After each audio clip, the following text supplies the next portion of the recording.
Hello everyone, my name is Sagar, working as an assistant professor in RPIT campus. So in this video, we are going to discuss our next topic of our subject, cyberspace.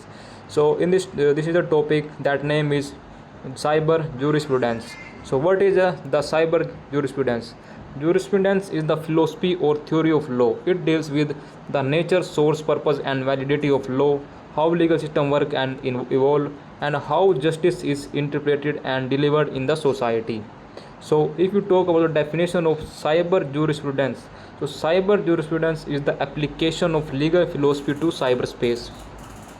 It aims to understand how traditional legal theories apply to digital world and develop new legal principle for dealing with the issues like cyberspace and create a legal philosophy framework for virtual borderless nature of the internet.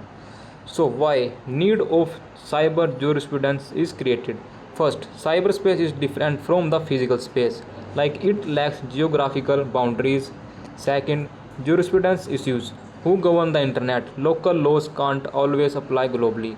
Third, anonymity and identity. Users can mask their identity. Fourth is cross-border data flow.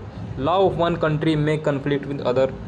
Fifth is new crimes, hacking, phishing, cyber stalking, etc., not covered by the traditional law.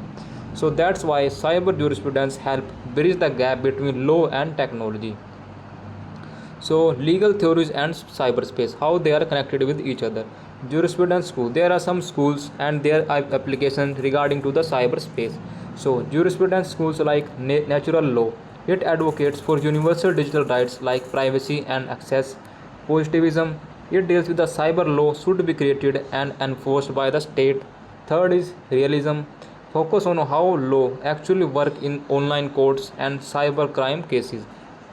Fourth is sociological school. It mandate laws must evolve with changing online behavior, that is social media. Next is feminist jurisprudence, address online harassments, gender discrimination, etc. There are some core principles of cyber jurisprudence. Like first is digital sovereignty. So our first principle is digital sovereignty. This states that a state powers to control digital space within its border. Second is digital citizenship. In this we have rights and responsibilities of individual online. Global jurisprudence. It shared responsibility among nations. Due process in cyberspace. It helps in fair procedure for cybercrime and disputes. Next is right to anonymity versus right to security. It balancing privacy with national interest. So these are some core principles of cyber jurisprudence. Next is the challenges that we are facing in cyber jurisprudence, like conflicts of law. There are different laws in different countries which can conflict with each other. Second is lack of uniformity, like no single cyber law framework worldwide. Third is data localization, where should digital data resides. Fourth is regulating AI and emerging tech. Its legal systems are slow to adopt. Fifth is enforcement. This is hard to catch and prosecute anonymous cyber criminals. So these are about the challenges. Next is our roles of cyber jurisprudence in India. So Indian government enforced the Information Technology Act 2000. It interpreted by Indian courts in cyber cases.